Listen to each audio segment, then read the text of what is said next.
करीब 2 साल तक अंतर्राष्ट्रीय खबरों में छाए रहने के बाद यूक्रेन में युद्ध 2024 में भी जारी रहेगा, लेकिन इसके अलग ढंग से सामने आने की संभावना जताई जा रही है। आइए जानते हैं उन 5 कारकों के बारे में जो 2024 में इस युद्ध को प्रभावित करेंगे। आर्थिक सहायता में कमी। फरवरी 2022 में पूरी तरह से युद्ध की शुरुआत में रूस का सामना करने की यूक्रेन की क्षमता ने कई लोगों को आश्चर्य में डाल दिया।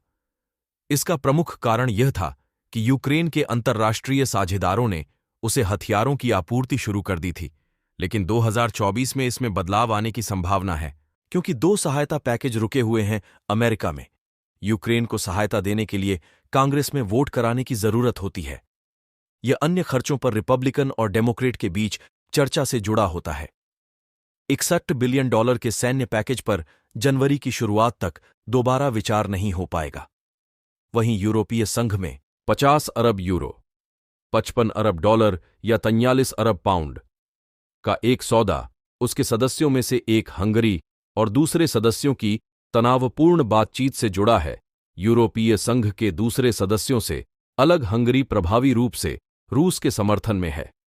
वह चाहता है कि यूक्रेन को दी जाने वाली सहायता पूरी तरह से बंद हो। विदेशी सहायता मिलने में देरी की वजह से यूक्रेन की सेना को हथियारों की आपूर्ति करने की क्षमता कम होती जा रही है।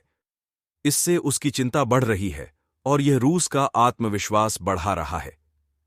इस साल के अंत में अपने प्रेस कॉन्फ्रेंस में रूसी राष्ट्रपति व्लादिमीर पुतिन ने कहा था कि उनके देश की सैन्य ताकत लगातार मजबूत होती जा रही है। वहीं साल के अंत में मीडिया से बातचीत में यूक्रेन के राष्ट्रपति वोलोदिमीर जेलेंस्की ने स्वीकार किया कि हालात कठिन हैं, लेकिन उन्होंने उम्मीद जताई कि सैन्य सहायता का मुद्दा जल्द ही हल हो जाएगा।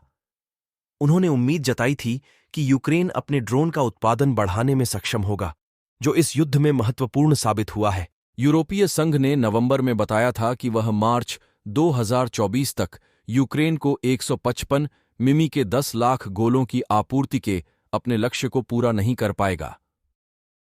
राष्ट्रपति जेलेंस्की ने कहा कि यूक्रेन का जवाबी हमला पहले नहीं शुरू होने का एक कारण हथियारों की कमी थी। बीबीसी को दिए एक इंटरव्यू में यूक्रेनी सेना ने कहा था कि उन्हें गोलों की बचत करनी पड़ रही है। कम हथियार रखने का मतलब ये होगा कि यूक्रेन को अपनी स्थिति और अधिक जमीन छोड़नी पड़ सकती है। इस समय यूक्रेन के करीब 17% इलाके पर रूस का नियंत्रण है। यूक्रेन का अनुमान है कि युद्ध के कारण उसकी अर्थव्यवस्था को $150 अरब का नुकसान हुआ है।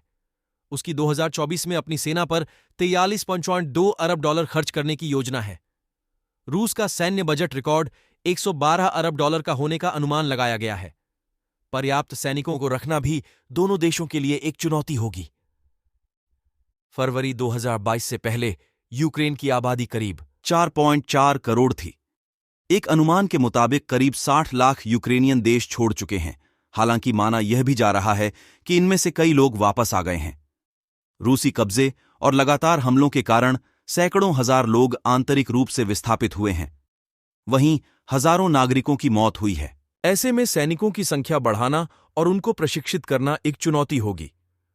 मार्शल लॉ के तहत यूक्रेन ने 18 से 60 साल की आयु के पुरुषों के देश छोड़ने पर पाबंदी लगा दी है।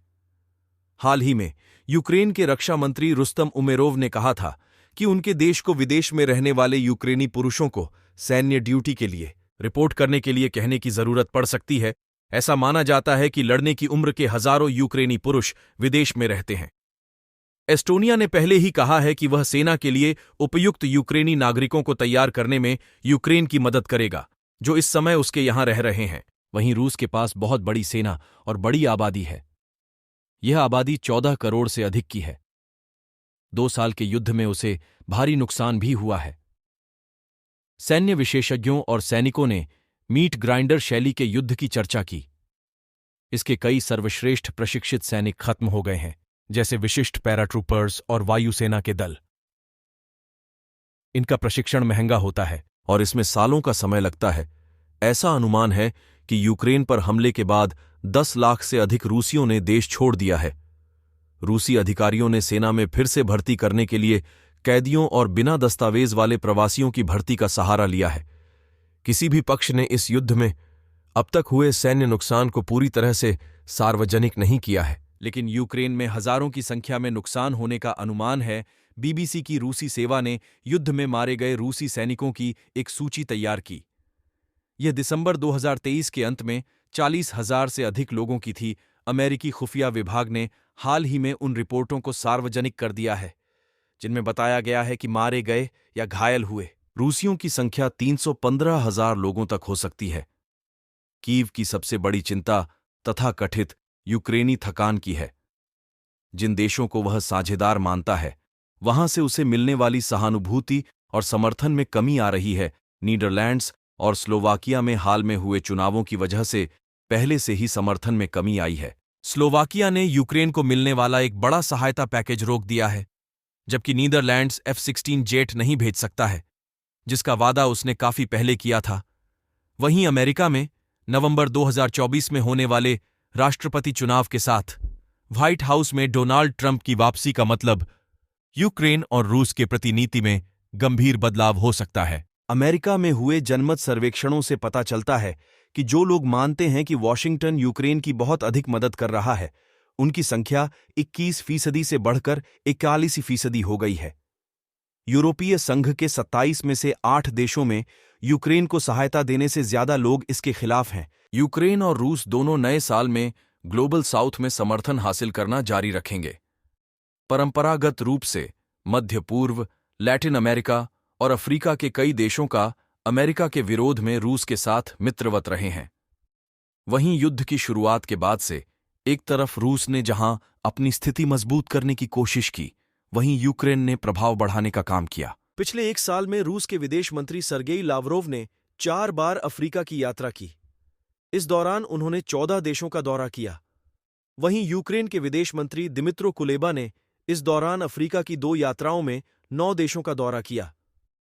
यूक्रेन अफ्रीका में रूसी प्रभाव का मुकाबला करने के लिए संघर्ष करेगा, जहां रूसी प्रचार और कुछ देशों में वैगनर भाड़े के समूह रूस के प्रभाव को मजबूत करने के प्रभावी उपकरण रहे हैं।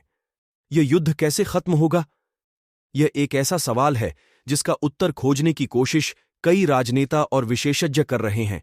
यूक्रेन का कहना है कि केवल रूसी कब्जे से पूर्ण मुक्ति और अंतर्राष्ट्रीय स्तर पर मान्यता प्राप्त सीमाओं पर वापसी से ही यह युद्ध खत्म होगा। यूक्रेन ने चेतावनी दी है कि रूस के साथ समझौता न केवल मास्को की ओर से, बल्कि दुनिया के अन्य हिस्सों में अन्य लोगों द्वारा क्षेत्र पर कब्जा करने को प्रोत्साहित करेगा। वहीं रूस का कहना है कि वह पश्चिम के साथ व्यापक संघर्ष में फंसा हुआ है। उसका कहना है कि जब तक जरूरी होगा तब तक वह लड़ता रहेगा। ऐसे में इस युद्ध के 2024 में खत्म होने की संभावना नहीं है। यह युद्ध कठोर अग्रिम पंक्ति, आगे होने वाले नुकसान और यूक्रेन में मौतों और विनाश के रोजाना पैदा होने वाले खतरे और रूस के लिए और अधिक अलगाव और आर्थिक कठिनाई के साथ जारी चलता रहेगा।